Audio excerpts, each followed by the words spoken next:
One of the nice tools we have built in for us in Windows in order to look at performance is the Resource Monitor. So I'm just going to go down here to the search bar and I'm going to type Resmon, R-E-S-M-O-N, which is the name of the Resource Monitor in Windows. I'll click Open and the Resource Monitor will open up. I've got an Overview tab which shows me the CPU, the disk usage, the network usage, and the memory usage. And then I have 60 seconds worth of window here. Now I also have, if I want to see just the CPU, I can click CPU, and here I have the total, and then I have each of the cores. In my case I have 16 cores, so I have each of the cores here that I can look at individually, and several other breakouts of handles, modules, and so on associated with CPUs. If I click memory, then I've got my physical memory usage, and then disk, of course, to see all the different disks that I have in here, disk 1, disk 2, disk 0, and then network to see all of the various aspects of the network, all my network cards, including the virtual cards that I have in here. I'm going to go back to Overview, and I want you to look at these charts and notice something, that it looks like, for example, I'm using a lot of network here. And it also looks like I'm using a lot of CPU. Well, I'm not really.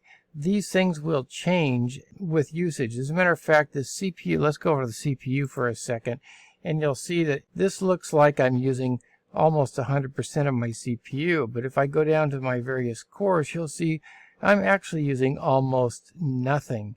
In fact, for most of these cores, I am using nothing. Well, that's just because these charts will adjust themselves depending on what the scale is. So I'm going to go back to the Overview, and I want to home in on this network one right here, because what I'm going to do for an experiment is I'm going to start a remote connection, and that should really pump up our network usage quite a bit.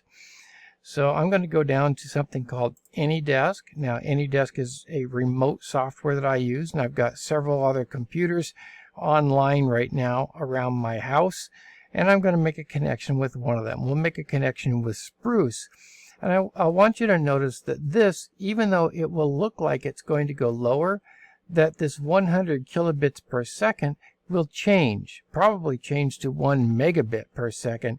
And so this chart, this graph will actually get lower, but because it's at 1 megabit per second up here, it will actually be higher usage. So I'm going to start Spruce, and then I'm going to minimize this window that we're on right here so that we can pay attention to this. Now what I'm going to do as I do this is speed this thing up so that this 60 seconds will elapse pretty quickly, and you'll be able to see this thing happen. So I'm going to start it and then speed it up. So let's start that and then minimize this, and I want you to watch this network connection.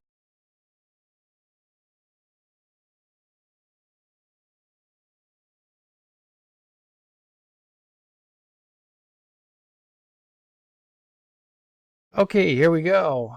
Look here now, we have jumped up to 1 megabit per second, and this thing has jumped way down, so it looks like it's less than it was before, but it's really more because the upper limit here has jumped way up. And you can see that AnyDesk is now using 5,000 bytes per second over here. Now if I right click on AnyDesk down here and say close window, you'll see that this will jump back down in a few seconds, and this should jump back again. So we'll speed this up and then we'll watch and see what happens. You can see it's already jumped down, and this thing's already jumped up, and you can already begin to see a change occur.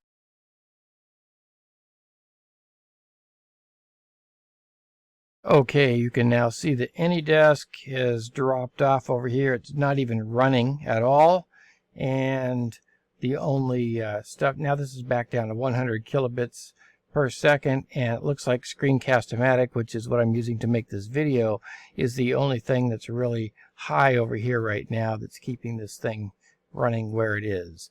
So you can see how the Resource Monitor can give you clues. Now, one really important thing that we have to do is to get a baseline.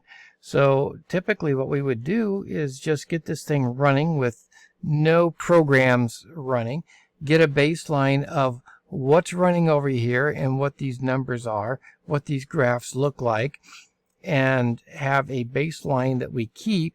And then at future dates, once a month or something, we would take a look at these and see if anything has changed, so that we can know what we need to do to this system to keep it running at its most efficient level.